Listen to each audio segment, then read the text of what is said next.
So ngayon mga biyero, hinahanap ko si nanay. Kung maalala nyo yung ice cream stick na binilang ko dati dito. So gusto ko kasing malaman din yung sitwasyon niya.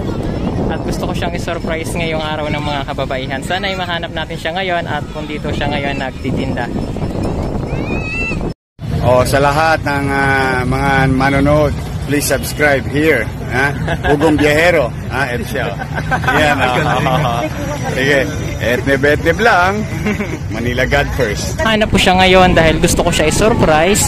Dahil alam nyo, nakikita ko rin sa mukha niya, nahirap siya sa pagtitinda dito.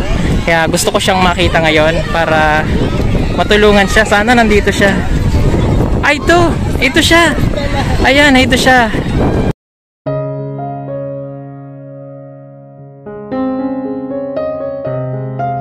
Nakita ko na si nanay ngayon. So, nay, kamusta ka? Mabuti kayo, nay. Okay. So, nagtitinda po ulit kayo ng ice cream stick, no? So, ito po ba ay saan nyo kinukuha? Saan nyo kinukuha na yung mga paninda nyo? Yan. Ang outfit namin dito. Oo. Ang fabrican talaga ang Malabon. Sa Malabon to nang gagaling. So, medyo pasensya na kayo at sumisigaw kasi medyo mahina yung pandinig ni nanay. Kaya sumisigaw ako. So, bago ka na yung nagtinda ng ice cream, may iba ka pa bang pinagkakaabalahan dati? Pangalakal lang. Nangangalakal ka, nay? Ilang taon ka na, nay? 60. Sa August. May asawa pa po kayo, nay? Patay na. So, sino po kasama nyo sa buhay? Mga anak. Saan po kayo nakatira, nay?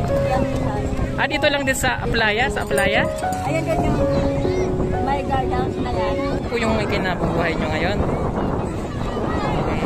So, iyan lang kabuhayan mo. So, hindi ka ba na dahil mainit dito sa Baseco?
So yan, tinulungan ko si nanay magbuhat nitong ice cream na inihila niya. Alam niyo mga kabayan, sobrang bigat pala niya at hiningal ako. Alam niyo kung bakit? Napakahirap po niyang hilahin ito sa mga buhangin. Kita niyo yung gulong bumabaon sa ilalim at talagang napakabigat po. May hanga din ako kay nanay dahil ang lakas niya.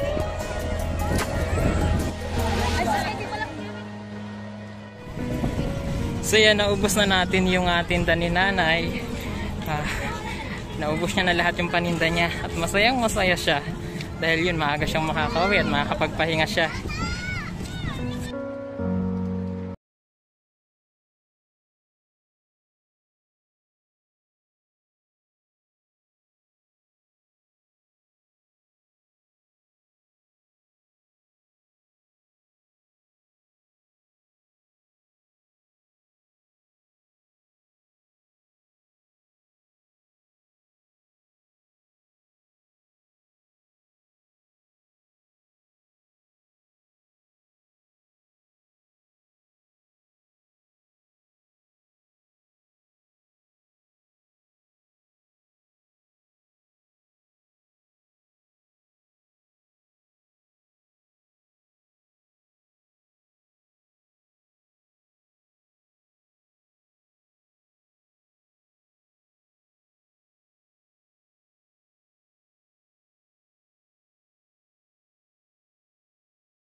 Nanay ngayon mahina talaga yung pandinig niya. Kailangan mataas yung salita natin para maintindihan. So ngayon pinakyaw natin yung kanyang mga paninda para maubos at makapagpahinga siya ng maaga. Ayan. So yun, Nay, ano po pala yung tunay na pangalan niya, Nay? Ano po yung tunay na pangalan niya? DC po.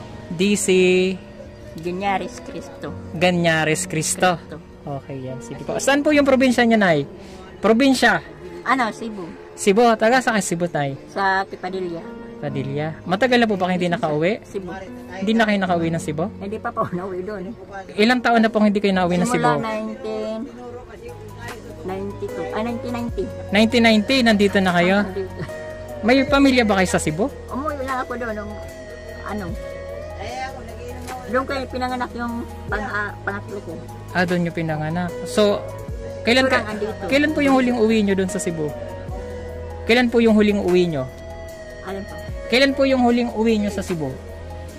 Pag umuwi, Kailan po yung huling uwi? wala na po. Hindi Wala po. na, mula 1990. Yun Hindi, lang pag balik na namin dito, 1990. hindi na kayo nakauwi ulit? Hindi na po. Ah, okay.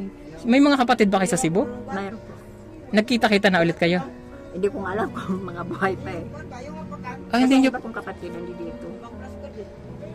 So, ibig sabihin nyo po, yung may kapatid kayo di, naghiwa-hiwalay po kayo. So, hindi mo alam kung buhay pa yung mga kapatid mo Hindi doon? kong alam kung mga buhay pa. Wala ba kayong kontak, Nay? Wala kayong kontak nila? Minsan yung may isa yung bunso namin kapatid doon.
Padilla. O yan, so yan.